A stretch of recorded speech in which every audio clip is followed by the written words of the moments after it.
প্রধানমন্ত্রীর নজরে দেশের মহিলা ভোট, আর দেশের মহিলা ভোট যদি নিজেদের অনুকূলে আনা যায় তবেই কেল্লা ফতে, এমনটাই মনে করছেন বিজেপির কেন্দ্রীয় নেতারা। গতবার আমরা দেখেছিলাম ৩ তালাক ইস্যুতে সংখ্যালঘু মহিলাদের ভোটারদের টার্গেট করেছিল বিজেপি এবং সেই মহিলা ভোট পেয়ে কিন্তু মোদী সরকার প্রতিষ্ঠা হয়। এবার আর সংখ্যালঘু নয়, এবার সমাজের সর্বধর্ম বর্ণ নির্বিশেষে মহিলা ভোটারদের টার্গেট করেছে বিজেপি। লোকসভার প্রচারে এবার মহিলা ভোটারদের টার্গেট করছে বিজেপি। মহিলাদের সশক্তিকরণ তুলে ধরে দেশ জুড়ে প্রচার চালাচ্ছে বিজেপি।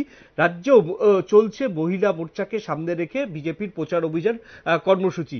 এই প্রচার অভিযান কর্মসূচি কতদিন চলবে বা বিজেপির কি পরিকল্পনা রয়েছে, এই বিষয়ে জেনে নেব আমাদের প্রতিনিধি অঙ্কিতা বর্ধনের কাছ থেকে। অঙ্কিতা আমাদের সঙ্গে সরাসরি টেলিফোন লাইনে জুড়ে গিয়েছে। অঙ্কিতা, শুনতে পাচ্ছ? একদমই শুনতে পাচ্ছি। অঙ্কিতা, প্রথমেই যদি বলো যে মহিলা ভোটকে সামনে রেখে বিজেপি কিভাবে প্রচার শুরু করেছে। তবে দেখো, এই মুহূর্তে আমরা দেখতে পাচ্ছি গোটা দেশব্যাপী কিন্তু বিজেপির একটাই টার্গেট, সেটা হচ্ছে মহিলা ভোটার। বিশেষ করে মহিলাদেরকে কিভাবে এবার ভোটে তাদেরকে টার্গেট করা, তাদেরকে নিয়ে কিন্তু এবার ইতিমধ্যেই সভা প্রচার কর্মসূচি চলছে।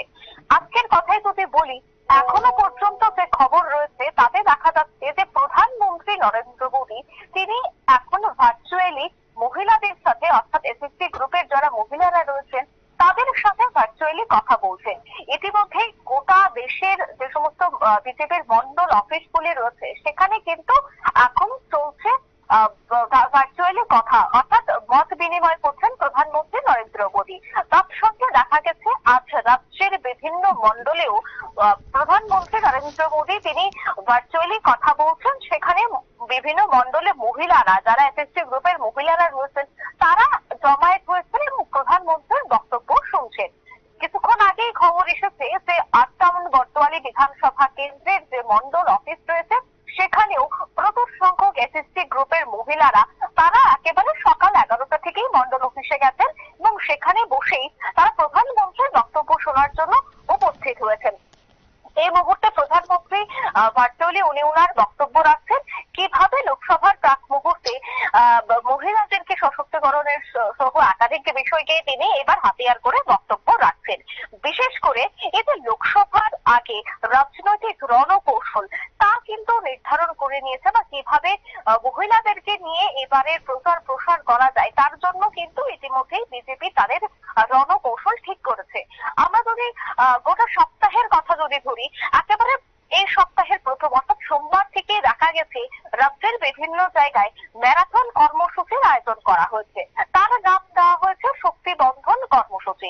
আর এই শক্তি বন্ধন কর্মসূচির অঙ্গ হিসেবে ম্যারাথন কর্মসূচি এবং বিজেপির নেতৃত্বরা, বিশেষ করে রাজ্যের যিনি মহিলা সভানেত্রী রয়েছেন মিমি মজুমদার, তিনি কিন্তু বলছেন যে সামনে রয়েছে বিশ্ব নারী দিবস, তাই নারী দিবসকে কেন্দ্র করে ইতিমধ্যে একাধিক কর্মসূচি হাতে নিয়েছে বিজেপি। অর্থাৎ মোটের উপর বলতে হচ্ছে রাজনৈতিক বিশ্লেষকরা বলছে যে ২৪শে লোকসভাকে একেবারে বাকের চোখ রেখে এই সিদ্ধান্ত। বিশেষ করে দেখা যাচ্ছে যে অঙ্কিতা, শুনতে পাচ্ছ? অঙ্কিতা, শোনা যাচ্ছে?